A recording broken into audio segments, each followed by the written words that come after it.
Assalamualaikum warahmatullahi wabarakatuh. Welcome to my channel Wa Anime. Untuk pembahasan kali ini tentang One Piece terupdate di chapter 1102. Tapi sebelum itu gunakan headset untuk menonton video ini agar terdengar suaranya jernih dan jelas, serta sediakan kopi hitam dan teh panas untuk menemani dulur-dulur menyimak pembahasan di channel ini.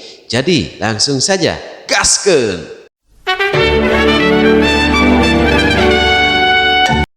Akhirnya One Piece di chapter 1102 resmi menutup flashback Kuma dengan sangat menyedihkan.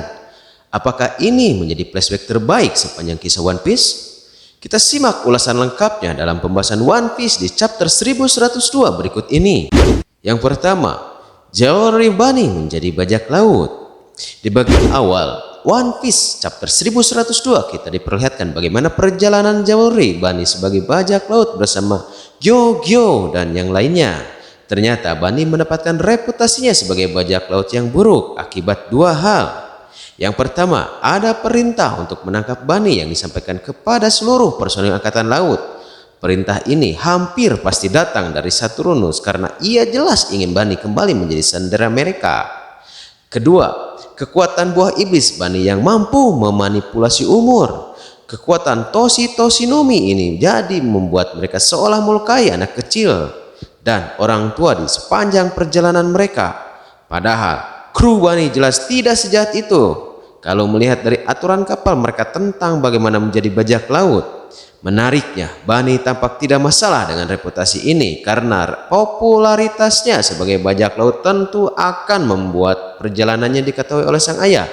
Dari bab ini juga akhirnya dikonfirmasi bahwa motivasi pelayaran Jewelry Bunny adalah untuk mencari keberadaan Kuma dan untuk bertemu dengan Sun God Nika. 2. Kilas balik ketika Luffy pertama kali mendapatkan bounty. Bagian ini memperlihatkan bagaimana reaksi beberapa orang terdekat Luffy ketika melihatnya mendapatkan poster buronan untuk pertama kalinya. Dari reaksi Jinbe, Luffy jelas diberitakan mendapatkan bounty setelah mengalahkan Arlong di desa Kokoyashi. Berita inilah yang mungkin memicu Dragon untuk pergi ke Lockton. Dragon mungkin meyakini jika Luffy ingin pergi ke Grand Line, maka Luffy akan tiba di Lockton setelah dari desa Kokoyashi. Hal ini menunjukkan bahwa Dragon selalu berusaha untuk melihat putranya di tiap kesempatan. Bagaimanapun, Dragon tetaplah seorang ayah yang menyayangi anaknya. Yang ketiga, trailer bar dari sudut pandang Kuma. Kita juga akhirnya diperlihatkan bagaimana Kuma memandang kru topi jerami dari sudut pandangnya. Kalau kalian perhatikan panel yang memperlihatkan kru topi jerami menolak menyerahkan sang kapten kepada Kuma di trailer bar agak berbeda dengan adegan aslinya di masa lalu. Di One Piece di chapter 1102 ini kita melihat kru topi jerami di satu tempat. Padahal Zoro dan Sanji seharusnya tidak berada di posisi itu.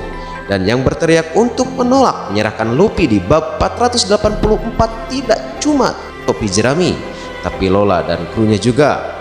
Hal ini kemungkinan besar karena apa yang kita lihat berasal dari memori Kuma yang diintip oleh Jewelry Bunny di masa kini. Kuma mungkin mengingat kru topi jerami sebagai satu kesatuan dan hanya mereka yang menarik perhatian Kuma, sehingga orang lain bahkan Brock yang saat itu belum bergabung tidak tampak dalam memori Kuma. 4. Insiden Sabaody dari sudut pandang Kuma. Selain trailer bug, kita juga akhirnya diperlihatkan insiden Sabaody dari sudut pandang Kuma. Kuma ternyata sempat mengunjungi Jewelry Bunny di Sabaody dan keberadaannya di sana sesungguhnya berawal dari keinginan untuk melihat Bunny. Kebetulan Luffy juga berada di sana dan mengakibatkan insiden penyerangan Tenryubito. Sebagaimana dugaan kebanyakan pembaca, bab ini juga menunjukkan bahwa Kuma sengaja melempar Luffy dan krunya untuk berlatih dan menyiapkan diri menghadapi dunia baru. Di One Piece di chapter 1102 juga memperlihatkan bahwa aksi Kuma menjaga Thousand Sunny adalah karena ia ingin mempercayakan masa depan dunia kepada Luffy dan kelompok topi jerami. Yang kelima, Kuma tak akan bangkit lagi. Seolah ingin membungkam semua teori tentang kebangkitan kembali Kuma, Oda memperlihatkan di One Piece di chapter 1102 ini bahwa memori Kuma tak bisa kembali padanya Kepribadian Kuma tak bisa dikembalikan dengan teknologi Vegapunk karena Saturn pasti akan menyadarinya, mengingat Saturnus juga adalah seorang ilmuwan. Memori Kuma juga tak bisa kembali melalui gelembung memorinya karena Jawari Bunny telah menyentuh dan melihat memori Kuma, hingga gelembung memori Kuma kini telah lenyap. Kalaupun ada cara bagi Kuma untuk bangkit, mungkin Vegapunk bertaruh pada jiwa Kuma yang seharusnya masih ada di dalam tubuh Kuma saat ini. Yang keenam, hidup Kuma. Sebagaimana judul bab ini, kita sekilas diperlihatkan panel demi panel di tiap jenjang kehidupan Kuma. Begitu puitis karena kita melihat bagaimana Kuma terus berlari dan berlari tanpa berhenti meskipun banyak hal yang seharusnya membuat terpuruk. Lalu, kalau kalian perhatikan tepat pada momen setelah Gini ditangkap, pose berlari Kuma tampak seperti hampir terjatuh. Namun begitu sosok bayi Bunny muncul, Kuma tampak kembali berlari tegak dengan menatap langit. Menariknya, bahkan setelah kehilangan seluruh ingatannya juga Kuma saat ini tetap berlari. Kalau kalian ingat, Saka sempat menghubungi Dragon di awal Arch Egghead ini. Mungkinkah pendengaran super yang dimiliki Kuma bekerja ketika Vegapunk Saka menghubungi Dragon dan mengaktifkan suatu perintah yang membuatnya saat ini berlari menuju Egghead? 7. Flashback Kuma berakhir. Di adegan One Piece di chapter 1102 ini kita diperlihatkan adegan Jawari Bunny yang menangis setelah melihat semua memori Kuma. Melihat apa yang terjadi, tak heran kalau Bunny sampai menangis semalaman.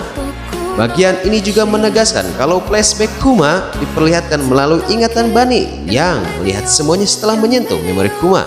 Di One Piece di chapter 1102 juga akhirnya menutup tahun ini sebagai bab terakhir yang rilis resmi di tahun 2023. Kemungkinan besar awal tahun depan kita akan disuguhi dengan kelanjutan pertempuran Saturnus dan Sakutu topi jerami. Bagaimana menurut kalian? Kalau kalian ada tanggapan atau teori sendiri terkait One Piece di chapter 1102 ini, tuliskan di kolom komentar di bawah ini. Mungkin segitu saja yang bisa Wah Anime sampaikan. Dan jangan lupa di like, subscribe, dan komennya. Dan ditunggu info-info selanjutnya. Wassalamualaikum warahmatullahi wabarakatuh.